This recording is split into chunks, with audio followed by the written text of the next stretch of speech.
we would see the day where Diddy would get arrested. And I told you guys in that Maria Z interview in 2021 that no one I never thought I would live to see the day when Diddy could be arrested. I even mentioned it back in 2021 during the Maria Z interview, explaining how no one ever seems to speak out against P. Diddy. The same can be said for someone like Denzel Washington. People rarely talk about him, no matter the situation. But amid all of this, the focus often gets lost on the children who are suffering or have suffered through these events. Their experiences are overlooked, while the adults involved cover up their own actions and leave. Unfortunately, this is the reality, and it's becoming more evident once again as allegations resurface. Allison Carter, a survivor, described the parties she attended as not simply intimate gatherings, but as events that involved ritualistic and, in her words, satanic practices. In her affidavit, she named several celebrities, including Denzel Washington, as having been present. While many initially dismissed her claims as exaggerated or unbelievable, especially given the nature of the allegations, more of her accounts have started to be validated as more information has emerged over time. Recently, she has reiterated her accusations, speaking out about the involvement of high-profile figures in exploitative activities that took place during elite gatherings in the entertainment industry. The events she describes weren't just adult parties. Children were reportedly present, and yet the adults attending seemingly ignored their presence, leaving them vulnerable to the horrors unfolding around them. A particularly troubling affidavit that has circulated online details one specific after-party. According to Allison, some of the celebrities present included Birdman, Denzel Hayes Washington, Diddy, and Young Jock. She claimed that at this party, body cakes were used, meaning that underage individuals would lie on tables while others ate food off their bodies.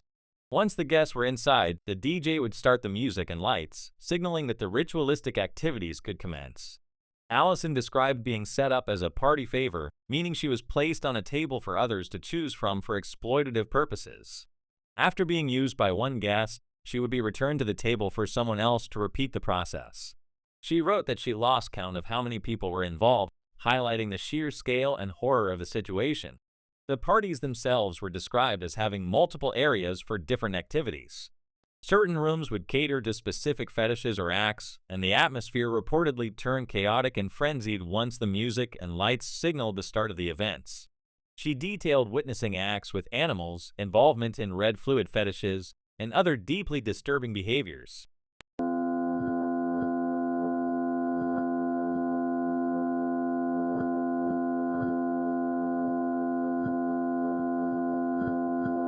Her pleas for help were ignored, and she faced consequences for speaking out, further illustrating the complete disregard for the victims at these gatherings. Allison also described the presence of animals like donkeys and burros, used in explicit and abusive ways. The sheer amount of disturbing content she recounted is overwhelming, and it's challenging to grasp the full extent of what occurred at these parties. While some of the details may seem unbelievable, Allison insists they are factual, and she encourages others to conduct their own research to understand the gravity of the situation. Regarding Denzel Washington, there is uncertainty about the extent of his involvement. While Allison claims he was present, some argue that he may have been at these parties but left early, avoiding participation in the most egregious acts. There are reports from 2003 indicating that Denzel and his wife, at a party hosted by Diddy, witnessed something that made them leave abruptly, with Denzel reportedly yelling at Diddy about a lack of respect. Despite this incident, their public friendship seemed unaffected as they continued attending events together over the years. Similarly, Brandon T. Jackson has shared that Denzel advised him to always leave Hollywood parties before the devil gets there, hinting that Denzel may have seen troubling behavior at these gatherings, but chose to depart before it escalated. This raises questions about what he might have witnessed and whether he did anything to intervene or protect the victims. However, not all observers are convinced that Denzel's actions were entirely innocent. Some argue that he was aware of what was happening and, even if he left early, he understood the nature of these events. In addition to the allegations involving the parties, Denzel has had a history of cheating scandals, which some use to argue that he may have been morally compromised in other areas as well. Reports of affairs, including one with co-star Sana Lean in 2003, suggest a pattern of behavior involving younger women.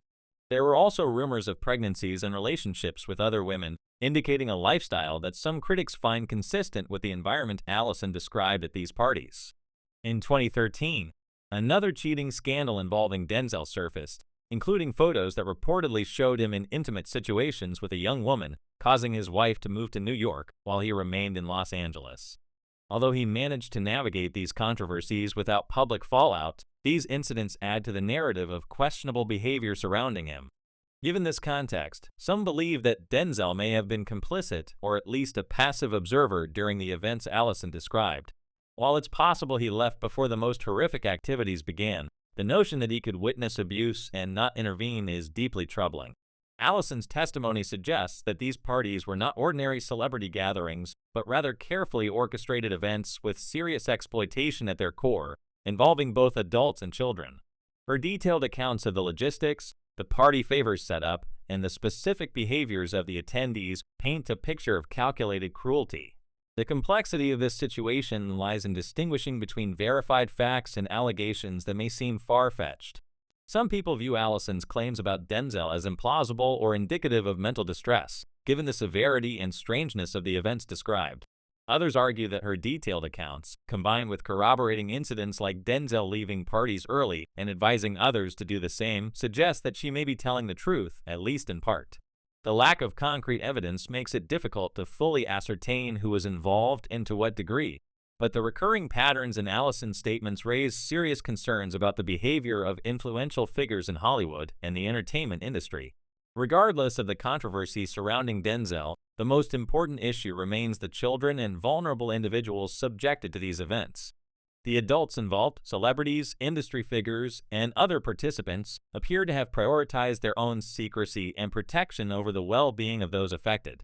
Allison's bravery in coming forward, despite the skepticism and criticism she has faced, highlights the need to shine a light on these abuses and hold responsible parties accountable. Her testimonies serve as a warning about the hidden dangers in high-profile circles, showing that fame and power can sometimes shield perpetrators from scrutiny while victims remain unheard. In addition to individual accountability, these allegations raise broader questions about systemic problems in the entertainment industry. The culture of silence, fear, and enabling of abusive behavior allows such practices to continue, putting more people at risk. Even those who may have left early, like Denzel is reported to have done, are implicated in the sense that their presence legitimizes or normalizes the environment. The industry's failure to protect children and vulnerable participants, combined with the reluctance of powerful figures to speak out, creates a situation in which abuse can flourish unchecked. Allison's accounts also highlight the psychological trauma endured by survivors. The repeated violations, the use of victims as party favors, and the exposure to extreme and ritualistic behavior would have long-lasting effects. Her courage in speaking out underscores the importance of believing survivors, conducting thorough investigations, and demanding accountability. The details she provides, though shocking, emphasize the severity of the alleged misconduct and challenge the public to confront uncomfortable truths about figures previously considered beyond reproach.